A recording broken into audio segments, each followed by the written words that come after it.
And welcome back to the Daily Wrap, everybody. So does the president love America? Well, according to former New York City Mayor Rudy Giuliani, that answer is no. At a private group dinner in New York earlier this week at the Venerable 21 Club, which, by the way, has tremendous steaks, Rick. I don't know if you've visited there before, but the porterhouse is excellent. And it is excellent. Yeah, it's pretty good. Okay. Anyway, it's pretty good. This dinner was featuring Wisconsin governor and likely presidential candidate Scott Walker. Mr. Giuliani said, we don't have tape, but we have the quotes. I do not believe, and I do know this is a horrible thing to say, but I do not believe that the president loves America. He doesn't love you, and he doesn't love me. He wasn't brought up the way you and I were brought up, and I was brought up through love of this country. Carl Higbee, let's start with you. Do you agree with the former mayor? I generally believe that the president does not love this country. As he said, I want to fundamentally transform America, and I don't believe he loves this country. Before you guys jump in, do you think the influence of Reverend Wright and sitting 20 years in those pews, where Reverend Wright also spoke about chickens coming home to roost and didn't seem to love the country all that much, do you think that had an influence on him? Why doesn't he love the country, I guess is my question. I think the ideology of a free nation, the freedom we enjoy, he doesn't embrace. I mean, he essentially, and you guys are going to kick me on this, he wants socialism. You know, this is a psychiatric problem, honestly. This is not I'm a political issue. okay. This is well, you're welcome for your freedom with my psychiatric problem.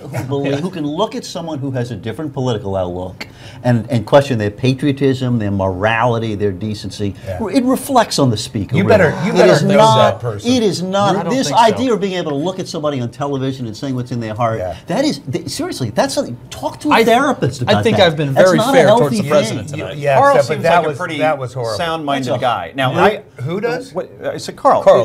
Yeah, I think Carl. Rick, give me a second. Give me a second. That's not a healthy way to react. I'm just saying, Rudy Giuliani doesn't make outlandish statements very often. That was stupid. He said himself that he was about to make an outlandish statement. Usually, if you have to start out by saying what I'm about to say is horrible, don't say you ought to not say it. Right. And Carl, look, you know, here's what's so funny about it. Let's pretend that you're right. That Barack Obama wanted to turn this into a socialist country.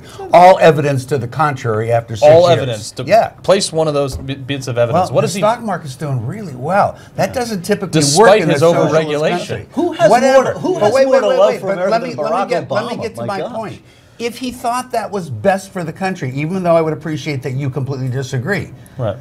If he thinks that he's doing what's best for his country, he loves his country. You just don't like what he thinks is right for the country. Can't you see? Did you and your wife ever have an argument over something important? Yeah, and if she would still love your wife, if she just realized I was right, it'd be a lot easier. But do you still love your wife? Absolutely. Okay, my point is made. But here's the problem: is you don't say you want to fundamentally transform something when you take office, because guess what? If he loved our country as it was, he wouldn't fundamentally want to transform it. What did you say was to fundamentally transform? Yeah, I don't even know. But I'll go along with it. I don't think he did either. But I'll go along with it. It doesn't matter, because if you want to do something positive for your country, which you may disagree with, you love your country.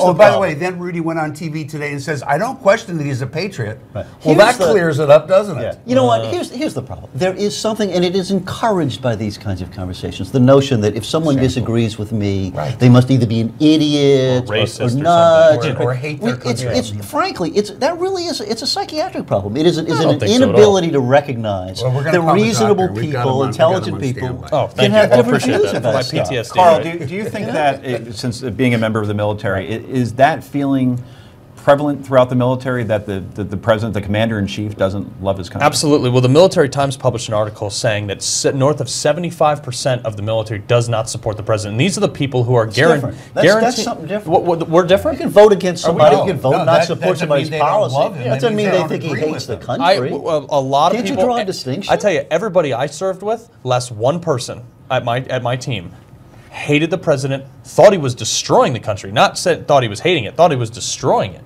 I mean, it is not favorable in the military community of what he's doing to the country. How does that speak to whether or not he loves his country? How have you gotten in his head to make that determination? Because you can think what he's doing is terrible for the country. That doesn't mean he doesn't love his country. I go back to the wife example.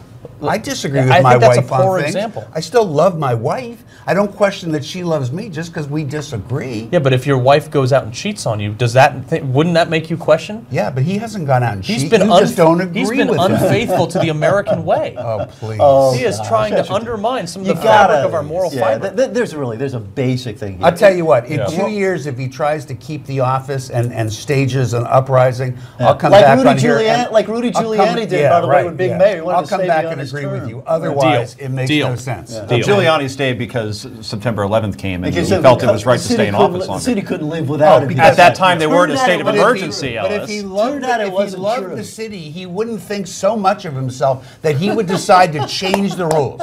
Now, I didn't mind that Rudy Giuliani stayed on. I thought he was a good mayor. In fact, it amazes me that I once thought that he'd be a good president. I can't believe what's happened to him. He knows better, which is why he went on TV this morning. And we'll have to wrap it up there. And coming up next, it's the Daily Wrap Potluck. And this is the Daily Wrap, of course, only on Newsmax TV.